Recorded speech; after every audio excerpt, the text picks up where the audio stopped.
ልደት ሞት የሌለው መነሻ መድረሻ የማይመረመር እስከ መጨረሻ ሁሉን የፈጠረ በልቡ እንዳሻ ቀጥተኛ አምላክ አጋር የማይሻ ህዋ ምድር ባህር ሞ የለሻቸው ረቂቅ እጅግ ታላቅ አሐድ አላህ ብቻ ብሎ የተገዛ አንድ ባሪያ በሻ ልዑል ሆኖ ማየት በስተመጨረሻ እንዴት እንደነበር የቢላል ሕይወቱ ምንኛ ይደንቃል የጽናቱ ውጤቱ።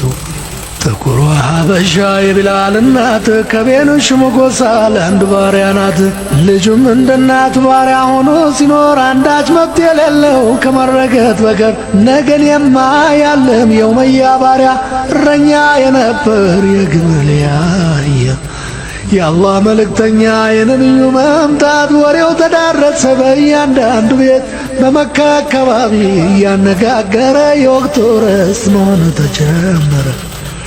የቁረይሽን ነገር ታላቅነት ንዶ ሙስሊምን ለማንገስ ጣዖታትን አስክዶ መሆኑ የገባቸው የነቢዩ ዓላማ መዶለት ጀመሩ በየቤቱ አድማ። በተለይ ኡመያ ኢብኑ ኸሊፋ ነበር በቤቱ ሰብስቦ ሴራ የሚያስተባብር። በዚህ ጊዜ ቢላል ብዙ ነገር ሰማ ያመዛዘነ ይህን አጉል አድማ። የአላህ መልእክተኛ ጣዖታችን ንቆ ነቢይ ነኝ ቢልም ራሱን አልቆ እውነተኛ ሰው ነው ውሸት ባፉ አይዞር ታማኝ የታነጸ መልካም ስነ ምግባር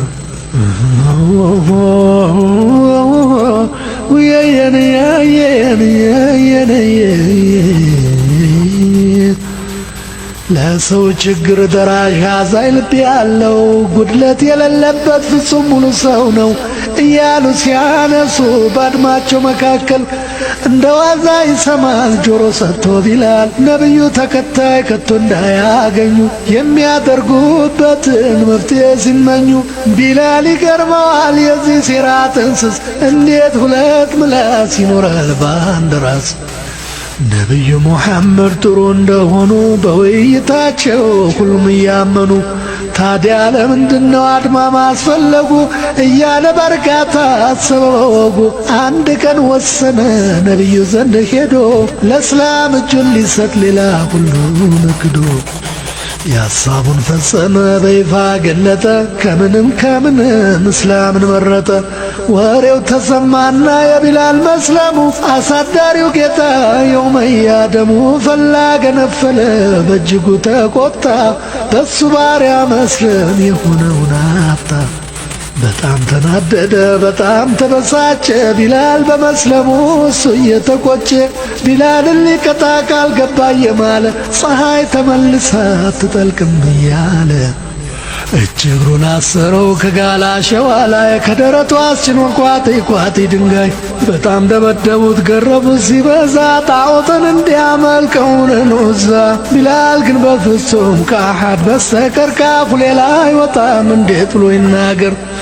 የቁረይሽ ሹማምንት እጅግ ተናደዱ ሀፍረት ሆነባቸው ቢላል አካሄዱ። ያለ ርኅራኄ በሳት እያጋሉ ተኮሱት ገረፉት ጣዖት ጥራ እያሉ። ቢላል መለሰ እሺ አይልም አፌ አሐድ ብዬ ልሙት ለአላህ ተሰይፌ። አሐድ አሐድ አሐዱን አሐድ አሐድ አሐድ አላሁ አሐድ አሐድ አሐድ አሐዱን አሐድ አሐድ አሐድ أحد الأحد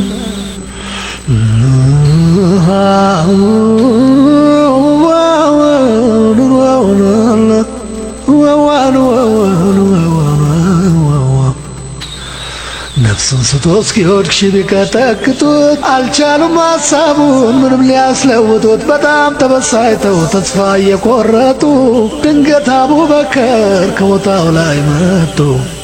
አምላክ የአላህ ነው ስላለ አንድ ሰው እንዲህ ማሰቃየት ምን ይሉት ክፋት ነው?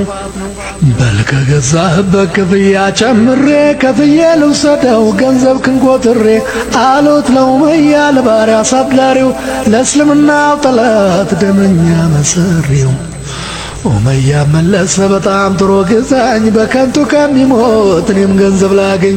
አቡበከር ገዝተው ቢላልን ወሰዱት ወዲያው ነፃነቱን በደስታ አወጁለት። ለአላህ መልእክተኛ ነፃ የመውጣቱን አቡበከር ገልጸው ደስታ ሞላው ቤቱን።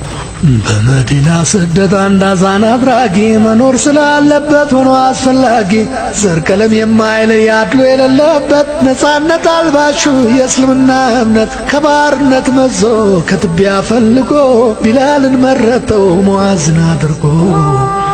የቁረይሾችና የሙስሊም ልዩነት እየከፋ ሄደ ወደ ምድር ጦርነት። በሙስሊም ተከታይ በነ ቢላል ዘመድ እልቂትን የሚሻት ፊሳት የሚያነድ ዑቅበት የሚባለው ጨካኝ ሰው አውሬ ኡመያን ሰው መሃል አዋርዶ በወሬ በሙስሊም ሕዝብ ላይ ሰይፉን እንዲያነሳ ወደ ኋላ እንዳይል ለነፍሱ እንዳይሳሳ የግድ አስገደደው ተነሳ ሊዋጋ። ፍልሚያው ተጀመረ የለም እንዳይነጋ ወጣ ካፎቱ ሰይፍ ተመዘዘ ሰው አንገት ለአንገት እየተያያዘ። ወይ መግደል ወይ መሞት የለው ሌላ መርጫ እናት ወዳይገቡ ይጠፋል ማምለጫ። ምድር ቁና ስትሆን የደም ጎርፍ አበላ የዚህም የዚያም ሲቀር ወድቆ የሰው ገላ። ሰይፍ ላይ ሰይፍ ሲጋጭ አንገት ሲከነጠስ የረጋው አሸዋ አቧራ ሆኖ ሲጤስ። አላሁ አክበር አላህ አላሁ አክበር አላህ አሐድ አሐድ አሐድ እያለ ሙስሊሙ በእምነት ፍቅር ሲነድ ያኔ ፊቱ የሚቆም እንደምን ያለውን ነጩ ሰይፍ ሲቀላ አንገት መሬት ሲወርድ። አላሁ አክበር አሐድ ትላንት የቢላል ጦር ዛሬ ግን የሙስሊም የሁሉም መፈክር መሆኑን ያወቀው ኡመያ በብልጠት ሞት ሳይቀድመው እጁን አሰበ ለመስጠት። አብዱራህማን